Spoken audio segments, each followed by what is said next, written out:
In today's video, I will be talking about getting a free tablet from T-Mobile through the Affordable Connectivity Program (ACP). A lot of people are looking for ways to save money, and one of the biggest expenses for many people is their internet bill. That's why I will share with you how you can get a free tablet and data plan from T-Mobile if you are eligible for the ACP. The ACP is a government program that provides discounts on internet service to low-income households. If you are eligible for the ACP, you can get a free tablet from T-Mobile and a monthly data plan that includes 100 gigabytes of high-speed data. This data plan is valid for 1 year. After 1 year, you must renew your ACP eligibility to continue receiving the free tablet and data plan.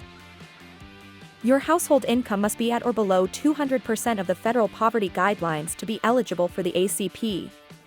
You can also be eligible if you participate in government assistance programs like SNAP. Thanks for watching.